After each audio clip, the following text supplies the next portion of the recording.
Welcome to the Jill on Money podcast. It's Christmas Day.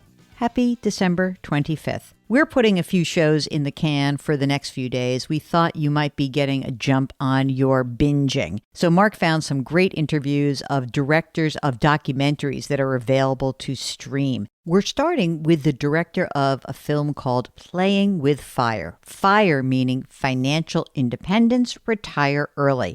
The director is Travis Shakespeare, and you can find this movie on Amazon Prime and iTunes. Walking out of the office right now. I just quit my job. Whew, that was really hard. My name is Scott Rieckens. Like most people, money has never been easy for our family. This year, we're starting our own journey to financial independence. To pick up your life and just move. That is extraordinarily difficult. There's something scary about going, here's what's important to me in life. Here's how I'm going to live my life. We're doing a lot of things at once, changing our entire lifestyle of spending too much money, trying to figure out where we want to live while still working, while raising a baby. You have to reconcile in your mind that it's going to be a wild and bumpy ride at times. Can you do a $5,000 car? No. I feel like we're gonna need help with this. The math is super simple. The thing that's hard, though, is the psychology. What's all this work for if I can't even live in a 2-bedroom in a nice neighborhood? What have we done? I've made a huge mistake. It was... This has not been an easy journey. This may not work. And if it doesn't work, I've really sold a bill of goods to my wife, to my family. We've invested everything. This has to work.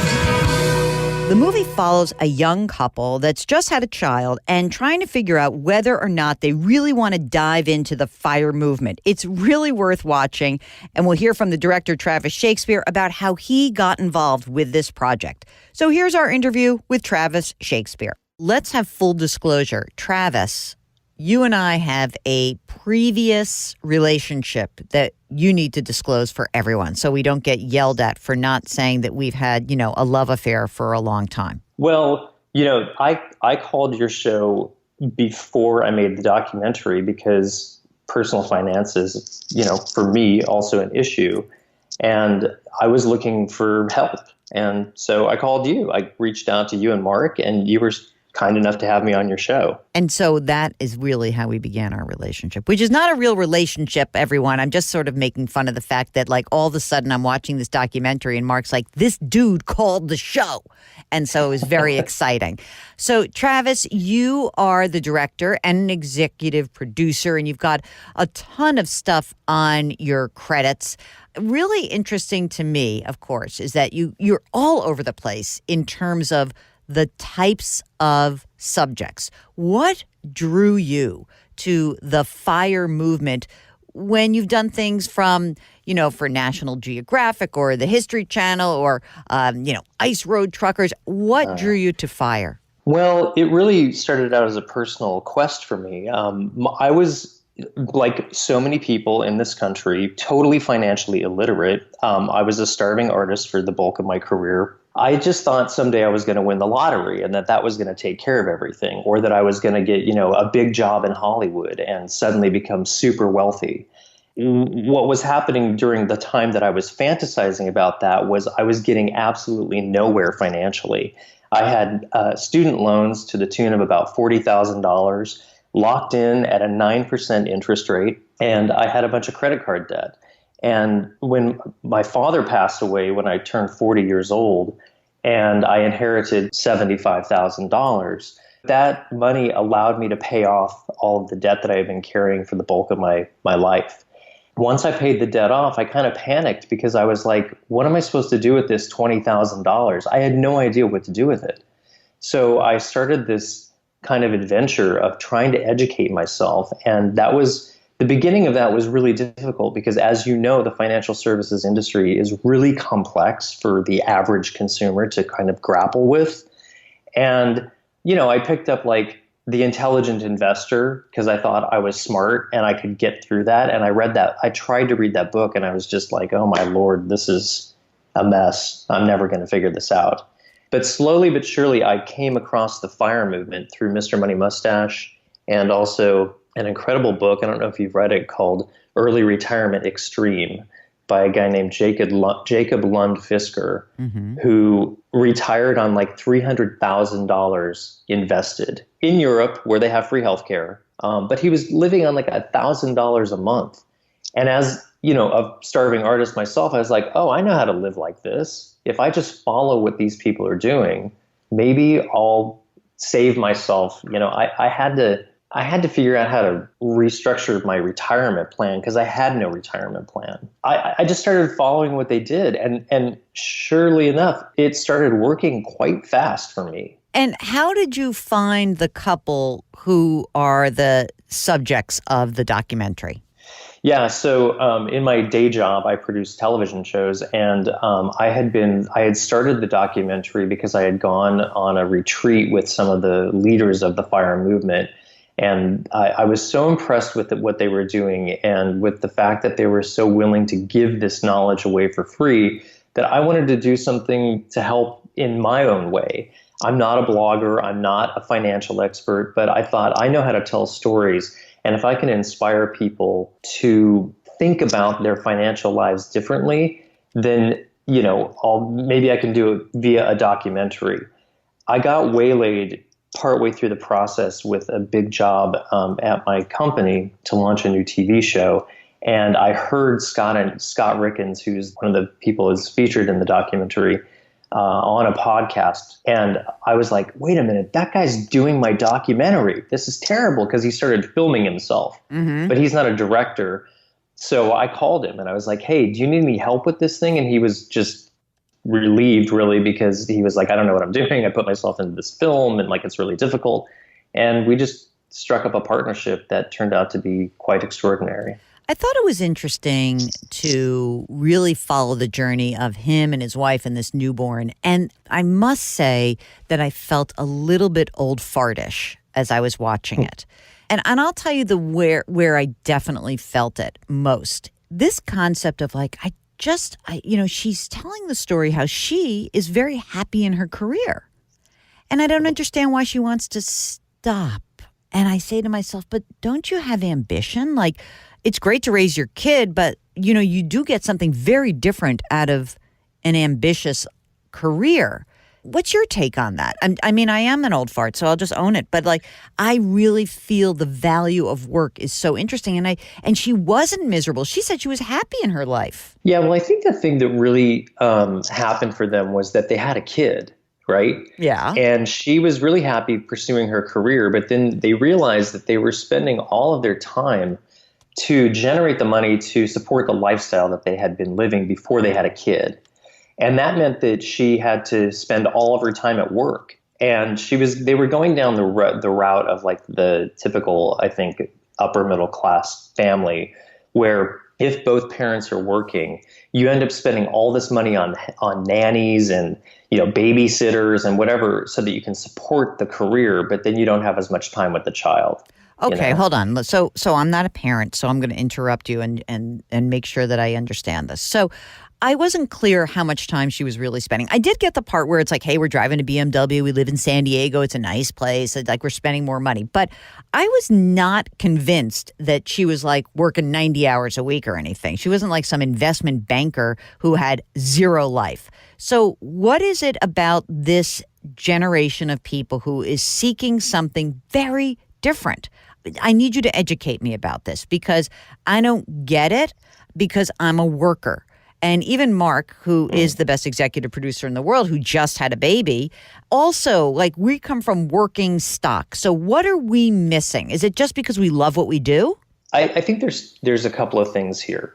One is that, in my experience, I don't have kids either, but in my experience of watching women in today's culture, I think that a lot of them really struggle with the dual role of mother and, career champion.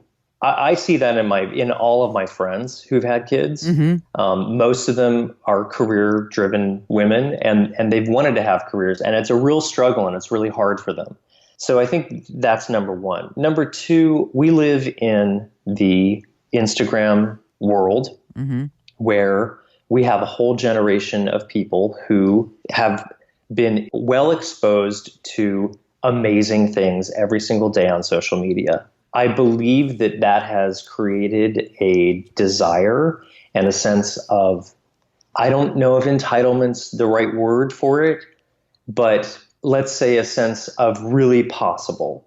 You know, you look at Instagram and you start thinking to yourself at 20 years old, wow, the world really could be my oyster. All I have to do is just get on a plane and go take pictures of myself.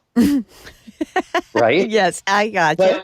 But there's a big leap in like reality between that idea and what it takes to get there. Does that make sense? Yeah, I'm also wondering if this is just keeping up with the Joneses on steroids. So that if I'm on the Instagram universe, right, and if I am looking at this fear of missing out and like seeing lifestyles and all of this, that it compels me to feel like I need to do more and more and more. And then someone says, well, why are you doing all this stuff? For what, right? So the part that I did really relate to in the documentary was the feeling of wanting to own your time and to be more in control. So I always feel like when I interview people about the FIRE movement, the part of the FIRE movement that I find really important is the FI. The RE is just completely not interesting to me because I don't think most people are going to retire early. I do think the idea of putting yourself in a position to have more control over your life, that financial independence part, that is a core issue that resonates with anyone for any age. I don't want to be beholden to a job or a employer and be at the whims of the economic cycle because that feels so insecure to me. So I guess that I am mystified in some respects by people who are like, you know, a 27-year-old who just sent me an email like, I just want to like, you know, learn how to code so I can like be in my bedroom and work. And I say, okay, that's great, but you know, how are you learning? What's happening? Where's your interaction? Where is your fulfillment? And again, that might be just me being old-fashioned. Well, I don't know if it's you just being old-fashioned. I think it's also that our society has changed a lot, and the security nets of our society are being eroded continuously at this time. And I think that this generation also realizes that on some level, and that they understand the urgency of having to take control of their financial life, even if they don't know how that happens. What about that criticism that, you know, another old codger pointed out to me, which is like all these people, whether it's Mr. Money Mustache, that they're really just creating little cottage industries for themselves and that it's all baloney? What I would say to that is that I don't think that Mr. Money Mustache set out to create a cottage industry for himself. I really think that he did it because he just wanted to educate people about the possibility. And then it became a huge deal. There are definitely a lot of people who've come along on the heels of that in order to create a cottage industry and to spread the good word, right? Yeah. So some of them are just capitalizing on what's available. And some of them I do think really do have a desire to change people's approach. What did you learn by putting this movie together for yourself, better or for worse? The biggest thing that I've noticed is how deep the taboo around money is in our culture. It's just wild to me because all that this culture talks about is money all the time. But if you talk to somebody about their own personal relationship with money, it's a big deal. And what about you and your own financial life? When I started trying to fix my own financial life, and I did it through the FIRE process, what I didn't realize that I was going to come up against this question of like, am I really going to retire or not? Because, you know, I agree with you. Like, I like to work. Through the expansion of my own financial success, because of the FIRE principles, it's allowed me to take greater risks in my own life, right? It's not just about cutting the cord and like sitting on a beach for the rest of my life. I mean, honestly, doing this documentary is a direct result of my wealth, because I was able to go to my job and be like, hey, I want to do this documentary, and it's a personal side project and I want to carve it out. If I hadn't grown my wealth to a degree that I felt safe to do that, I might not have ever been able to make the documentary. I mean, I think that that's one of the great gifts of being financially independent or having, just plain old savings, that you have more choices. You can afford to assume risks that you may not normally have. Or if you're just working or supporting a lifestyle that was way more than you needed, then you wouldn't have that. I think that what I really did learn in watching the film was I have zero interest in living like a very minimalist life. And Mark is laughing so hard. I love some of the things that money can buy. And that's one of the reasons I work really hard and I can make money, is that I do like to go out to dinner, or I do want to go on an expensive trip and stay in a nonsensical hotel. I like that. Okay. So I own that, and that's fine.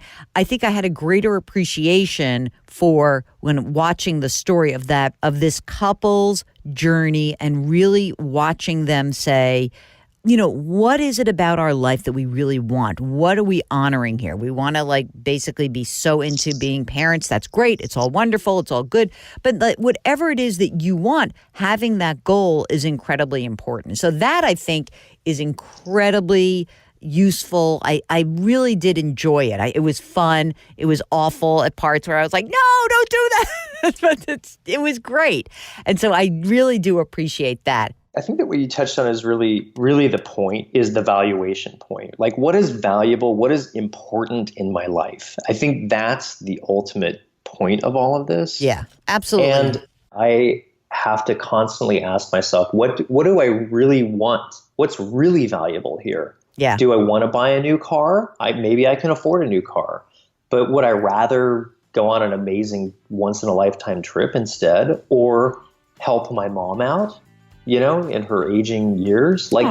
These are the questions that you have to ask yourself around money. None of us can escape money, right? Absolutely. I hope you enjoyed that. You can find Playing with Fire, the documentary, on Amazon Prime and on iTunes. So check it out. Now you can go about your day and have your fabulous Christmas celebration. Eat a lot. Don't feel guilty. Have fun. But please, as always, wash your hands, wear your masks, maintain your physical distancing. And hey, come on, it's Christmas. I don't even have to tell you this, but do something nice for someone today. Thanks for listening, and we'll talk to you tomorrow.